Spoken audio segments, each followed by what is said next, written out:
Hi guys, welcome back. Today I'm going to show you how to make a window seat inside of this window. The very first thing you need to do is you need to get yourself a piece of graph paper that will fit inside the window.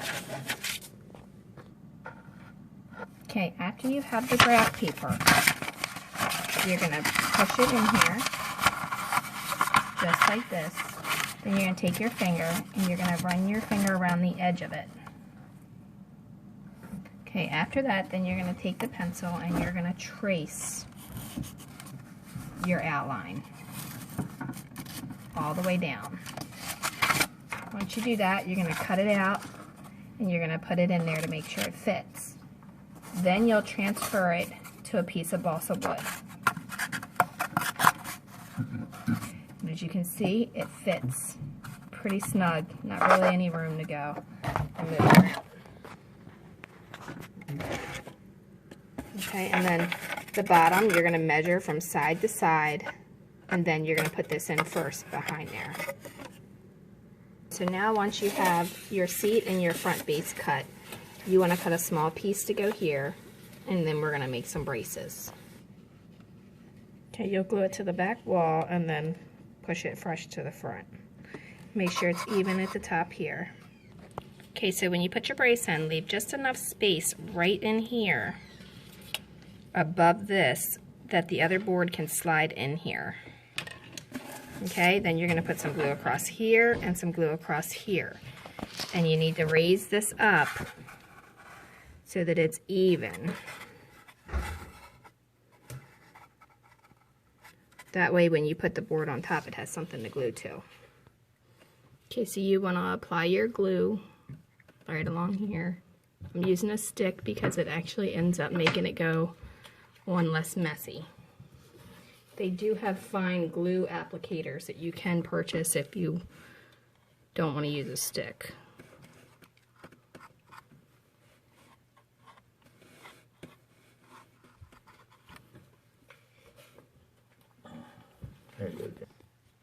Alright, so I went ahead and I added another piece of wood on each side of this piece here because I wanted more to be able to put glue on because it just didn't seem to want to hold enough glue on there. And then I'll put the top on. Okay, so it should kind of look something like this when you first do it. Now you can cut the panels to fit in the front and then you make the cushion for the top. Hey guys, welcome back. If you want to do a frame around this, then you'll need to get yourself some balsa wood and then cut it out to fit the dimensions going around it.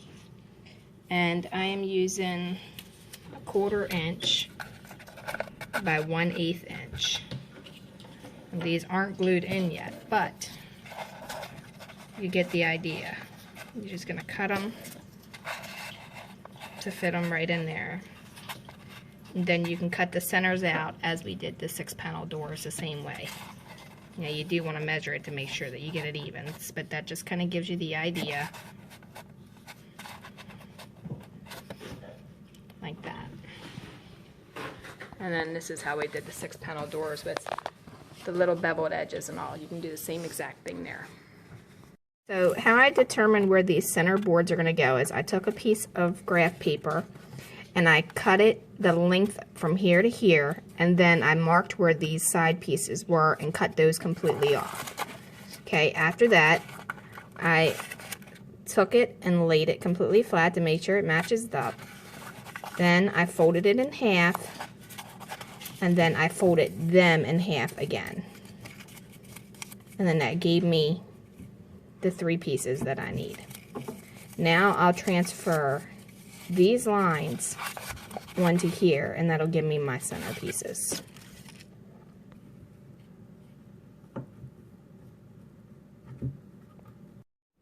Okay, so I'm going to skip ahead a little bit while those panels dry, and I'm going to show you how that we can make the window seat, okay? And how it's going to work out. Alright? Okay, so you have your template cut out for your actual seat cushion. Now you want to pick the fabric you want. The room is kind of like a cocoa color pattern with a little bit of tan in it, so I'm going to go with these patterns. And for this seat, I'm gonna be using, it's kind of like, it's not really leather and it's not really suede, but it's kind of like that in between. It's a little bit thicker than the silk. So what I'm gonna need to do is I'm gonna need to transfer this pattern onto here. The easiest way to do this would be to cut a small piece of this out.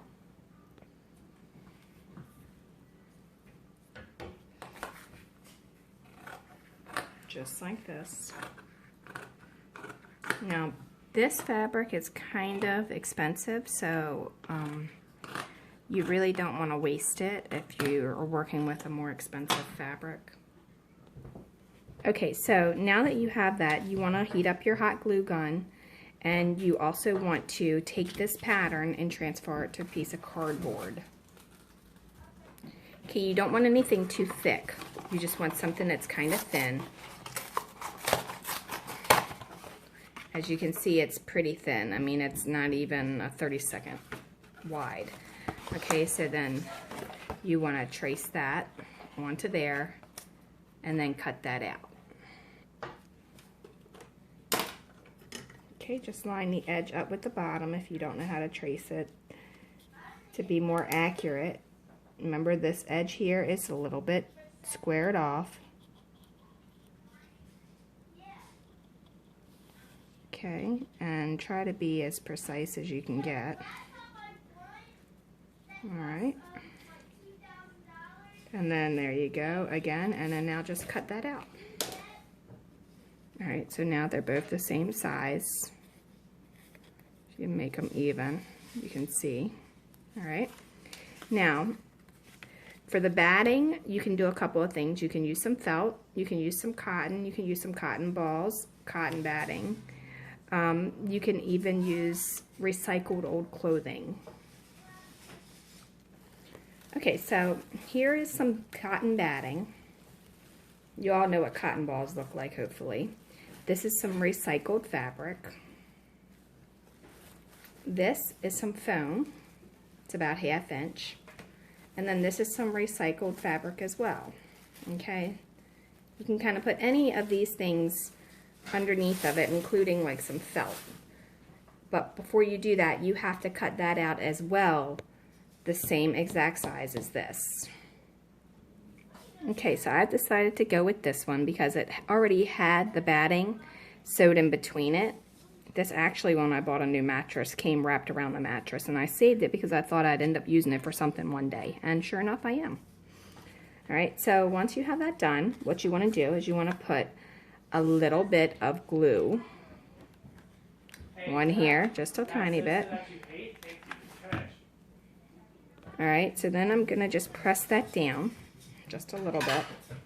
Now you can always just, if it's flipping up and you have something that's flipping up, just kind of just, you don't have to put a lot of glue, just kind of put a tiny bit and press it down. Be careful if you use a hot glue gun. They are very hot and they can burn you. Trust me, I've been burnt enough times to know.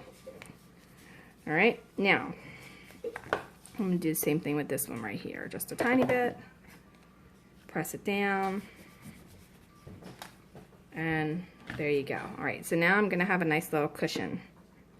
If you're using something, make sure you put something under your table because it will get on there. Alright, now what you want to do is you want to go ahead and put a line of glue right here. Let me put you in the camera view so you can actually see. Sorry. A real thin line of glue. Okay, now the easiest way to do this is to take this and put it backwards. Just like that, and press it down until it cools. Give it a second to cool off. You don't want to be moving it around beforehand. Alright, now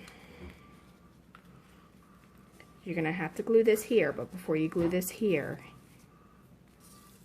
and glue wants to stick everywhere, you're going to need to make sure that you do this. So you have to cut this slightly right here on the edge. Alright, do that to both sides, not all the way down though.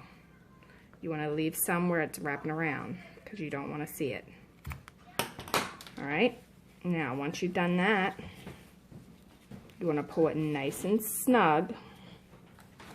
And this is where it's going to get a little bit messy and a little bit tricky. Okay, you're going to take that corner over, just like that. Okay, and then I always like to fold mine that way.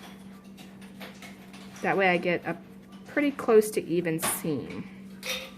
After I've done that, then I like to cut it just like this. Okay, now you don't want this sticking up, so you just trim that straight across, and then you can put some glue on it. All right, now that's a little bit hung over, so I need to put it down a little bit more with some more tacky glue when I'm done. But for this side here, you're going to do the same exact thing. Put a little bit of glue right along that edge. Move this piece inward just a tiny bit. And then you want to flip it over so that it can cool off. Right now it should look kind of like a diamond. Okay, then you want to cut this.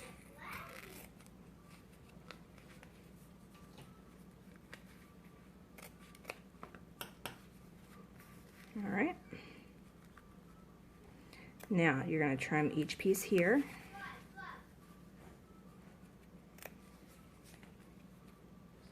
Okay, that way it's kind of looking like that. All right. Now you can take this and you can actually trim it a little bit on an angle if you like. And you're going to do the same exact thing. Put glue on there and then flip it over so it stays nice and flat. And then that should give you your window seat. Now, if you don't want to see the fabric from underneath, that's an easy fix. You just either cut another piece of fabric that size, or you can turn around and you can cut a piece of cardboard and put on the back of it. Okay? Either way works just fine. All right, and then now you have a nice little cushion that will sit right in that window. You can always tighten it up a little bit if it's too loose. Trim off your edge if you need to. And then there you have that.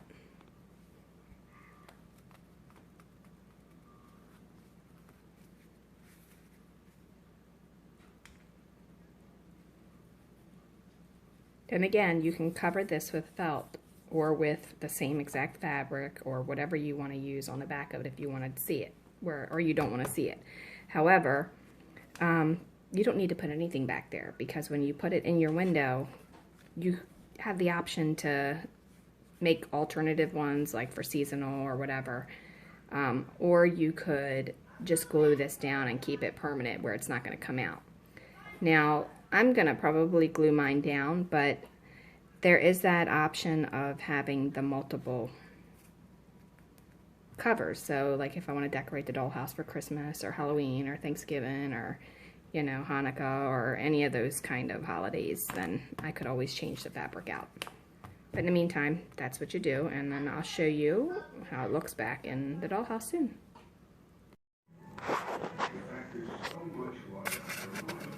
Okay, so all you're going to do is take this piece that we made and you are going to fit it in to here. Now you can glue it if you like, or you can just sit it there and just change it out when you need to.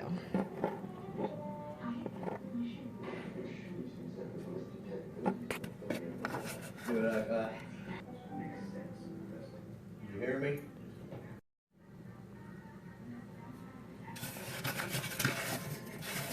Okay, so now we're going to put the panels in between of each one of these. I've already pre-done them, and I have them done at like a 45 with the angle. I'm not sure if you can really see that too much. But it's like beveled edges.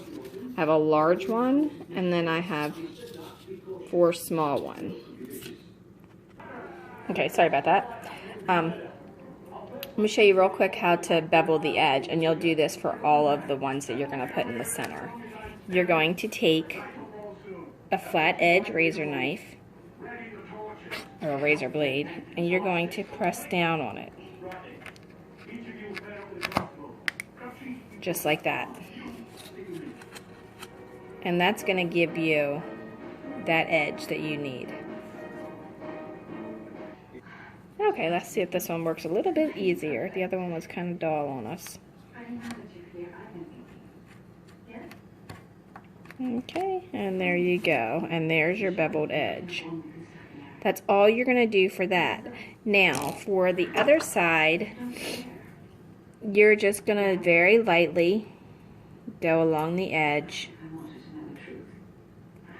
And it's best to hold this up against a table when you're doing it so that you can get it more precise. Okay, so I have it at the edge, and I'm going to just put my blade up against my table, and I'm going to hold it back. Be careful not to cut yourself, but you're going to go all the way down, and I'm using an X-Acto knife, and you're just going to cut that straight down like that. Okay, just like that. Now, if you don't have the ability to do that, to create that edge, then what you can do is you can sand it on a piece of sandpaper. Okay, just take that beveled edge that you've got there. You see how that has that little bit of an edge to it? Not much, because I didn't do a whole lot of it, but you can kind of see it here. Sorry if this video is a little wobbly. I didn't bring my tripod over to my dad's. Alright, so you're just going to kind of go back and forth. Okay, so once you have 4 small and 4 large, you're going to glue the small on top of the large. But you want to put a line where the bottom of it's going to meet up so that you know that they're all even. And how I did that was I put them all together, and I made sure that they were all even in line. And then I drew a line completely across them with a ruler. Alright, so I'm going to go ahead and put some glue on the back of this one and then put it on here. Okay, so once you have them glued on top of each other, you're going to put some glue on the back of each one of them. Just a little bit. There you go, now you can see it better. And you put some glue on the back of it, and then we're going to put them on here. Okay, so now you want to put these in here. Center them up the best that you can.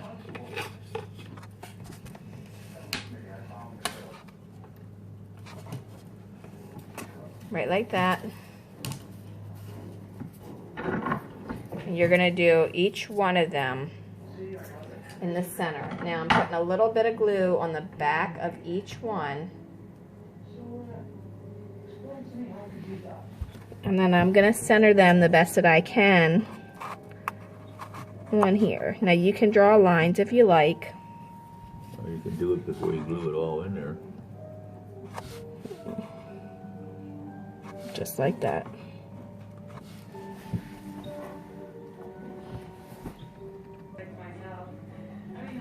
Okay, so that's kind of what it's going to look like, and then you just want to straighten them up and press them on there the best that you can get them to go.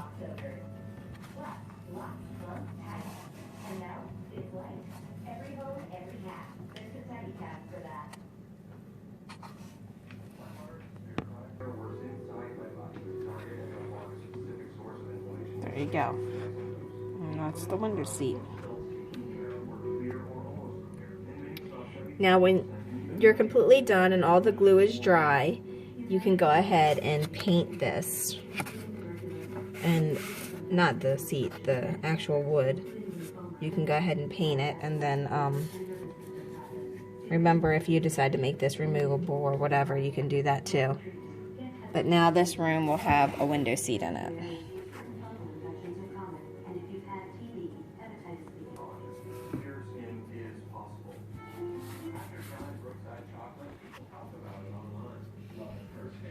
What